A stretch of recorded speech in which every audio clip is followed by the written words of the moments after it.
Boa noite, voltamos com especial informação a verdade.com para dar conta da atualidade desta quinta-feira, 4 de junho. Começamos com a apresentação do restauro da Igreja de São Nicolau e também da Capela de São Lázaro na freguesia do Marco, no concelho de Marco de Cães. O averdade.com esteve lá e mostramos agora como é que foi. Apresentação dos trabalhos de restauro da Igreja de São Nicolau e da Capela de São Lázaro em Marco de Canaveses. Comigo tenho António Ponte, diretor regional da Cultura do Norte, que nos vai falar sobre este restauro. Todos os trabalhos que foram realizados aqui tiveram o apoio, não é, da Direção Regional da Cultura do Norte. Sim, os trabalhos que foram desenvolvidos na Igreja e na Capela tiveram o apoio técnico da Direção Regional da Cultura do Norte.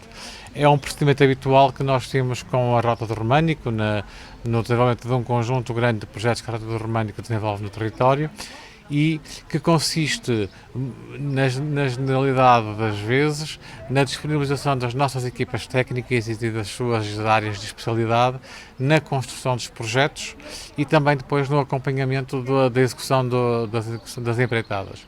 De facto, a Direção Regional da Cultura tem vindo ao longo destes últimos anos a colaborar muito de perto com a Rota do Românico e muito até alguns dos monumentos que nós temos afetos diretamente à Direção Regional da Cultura estão cedidos à Rota do Românico na perspectiva de uma gestão articulada, de rentabilizar esta rede monumental que existe em toda esta área do Tâmega e Sousa, porque entendemos de facto que o trabalho em rede é de facto essencial.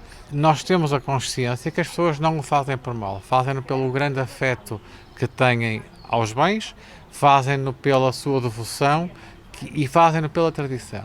O colocar flores na igreja ou colocar velas nas igrejas tem muito a ver com a forma como se vivia a religião há muitos anos. Agora, o que nós temos é de sensibilizar as pessoas de que, sem desrespeitar a sua missão religiosa, as flores, as velas e um conjunto de práticas que muitas vezes se fazem dentro dos templos são eles próprios agentes de grande degradação. E, portanto, o que nós temos de encontrar não é só dizer-lhes não podem fazer, é explicar-lhes porque é que não devem fazer e encontrar alternativas. Nós não dizemos que as igrejas não devem ter flores. Não devem ter flores em cima dos altares. Portanto, tem que se encontrar soluções de suportes, de qualquer estruturas, mas que as retirem dos altares. Porquê? Porque os altares, as flores precisam de água e a água é um enorme inimigo da preservação. As flores também muitas vezes levam bichos, pequenos insetos para dentro dos templos. Portanto, é preciso explicar isto às pessoas e não é não é só dizer não pode, não deve, não faz, não, é preciso dizer, nós encontrarmos formas de cumprir a função religiosa e de cumprir aquilo que as pessoas sentem e possam querer exprimir no seu íntimo, mas fazê-lo de forma adequada à preservação e à valorização do património cultural. Presidente, estas obras de restauro da Capela de São Nicolau, da Igreja de São Nicolau e também da Capela de São Lázaro acabam por ser também uma atração turística aqui para o concelho de Marco de Canaveses. São. Antes de mais dizer que este é um trabalho muito importante, um trabalho em parceria, quer com a Direção Regional de Cultura, quer com a Rota do Românico. Não é um trabalho de agora, aliás, é um trabalho que se tem vindo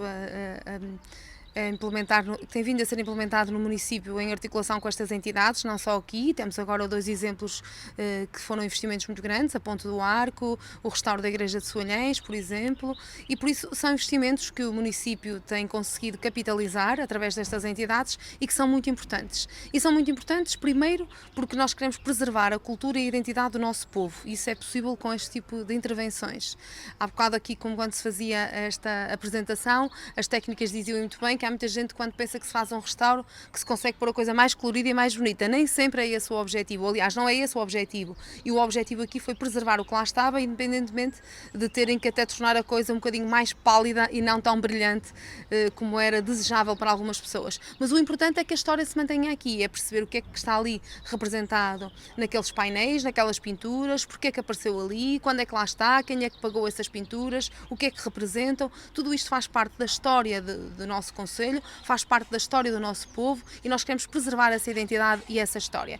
Esse é o primeiro ponto e aquele talvez o mais importante destas intervenções que temos vindo a fazer no nosso património cultural e neste caso em específico do património da Rota do Românico e também religioso.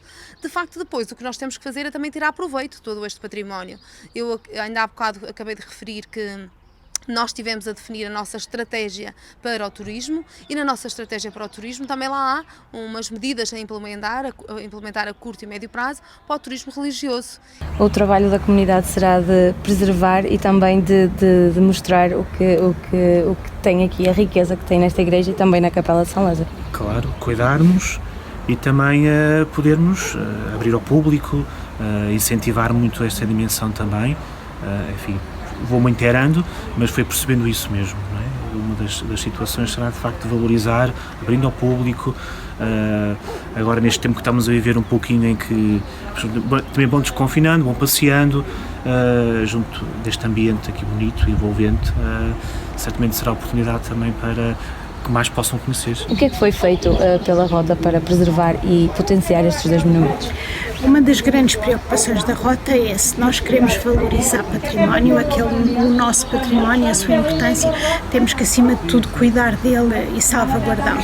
Portanto, desde a integração da Igreja de São Nicolau e dos imóveis, neste caso do Mar Canaveses na Rota do Românico, houve uma inventariação ao nível do Estado e relativamente à Igreja de São Nicolau foi necessário fazer uma grande intervenção ao nível das coberturas e das paredes e do altar-mor e dos altares laterais, numa primeira fase, e depois, à posterior, que é o que nos traz aqui hoje, houve necessidade de salvaguardar, porque não tinha sido possível nessa primeira campanha de intervenção, as pinturas murais, porque nós, com os estudos que foram sendo feitos, mostraram-nos que as pinturas murais tinham uma importância muito grande e que deviam e tinham que ser tratadas e salvaguardadas e estudadas. Nesse estudo, a Capela de São Lázaro não integra, não é românica, mas estando inserida aqui na envolvente da Igreja de São Nicolau, e nós não podemos estancar as coisas, a Capela de São Lázaro estava num péssimo estado de conservação, inclusivamente pondo em risco a vida das pessoas, porque estava já em perigo de ruína, nomeadamente o adro, e o perigo de se perder algum bem móvel que estava dentro da capela. Portanto, logo foi possível, e com o apoio da Câmara, que teve aqui um papel também excepcional, avançámos com uma candidatura para a conservação da igreja, ao nível da igreja das pinturas e ao nível da Capela de São Lázaro, de toda a capela, e, portanto, da cobertura e de toda a parte construtiva, e o tratamento do altar, que tem uma peça extraordinária, do santo que está sobre o altar e da pintura, para que não se perdesse, porque estava em perigo. Aliás, quase as pessoas mais novas já nem conheciam a Capela de São Lázaro, porque ela estava em tão mau estado que nem sequer era aberta. Portanto, houve aqui uma noção clara de que tínhamos que intervir urgentemente. Logo que foi possível, fizemos, e acho que as pessoas, e convido toda a gente a vir descobrir o que foi feito, e a vir descobrir este precioso complexo, porque no fundo quem chega aqui, para além do rio, de ver do outro lado a igreja de Sobretâmega, mas a igreja de São Nicolau, aos pés, com a Capela de São Lázaro e com o cruzeiro, é muito bonito e vale a pena. Foi então reconstruída a Igreja de São Nicolau, também a Capela de São Lázaro, e com o rio Tâmega aos seus pés, convida toda a gente a vir visitar. Pela qualidade da região, no Concelho de Rezende já há uma equipa de sapadores florestais no âmbito do protocolo criado entre a Associação Florestal de Entre o Douro e Tâmega e o município de Rezende para a limpeza de matas, que de resto já começou no dia 2 de junho. Em Baião, as feiras regressam a partir de amanhã, sexta-feira, e em Vilamiã regressam a partir de sábado. Sobre a pandemia da Covid-19, a Direção-Geral de Saúde deu conta que hoje houve um aumento em 4 municípios da região de Tâmega-Sousa. Assim, Amarante ficou com 99 no total, Felgueiras 408 e Penafiel 175. Já Paredes registrou um aumento de 3 casos passando agora para 342 no total. A nível nacional, registrou-se um aumento de 331 infectados, sendo agora 33.592, 8 mortes associadas então à Covid-19, no total agora de 1.455. Refira-se que dos 331 novos casos de infecção, 309 pertencem à região de Lisboa e Val Tejo. Nota ainda para o facto de 445 doentes estarem internados, desses são agora 58 em unidades de cuidados intensivos. Para continuar a acompanhar a atualidade da região e também da pandemia, sabe que estamos em averdade.com e também nas nossas redes sociais. Ponto ao Especial Informação regressa amanhã com mais reportagens e toda a atualidade. Até lá, boa noite.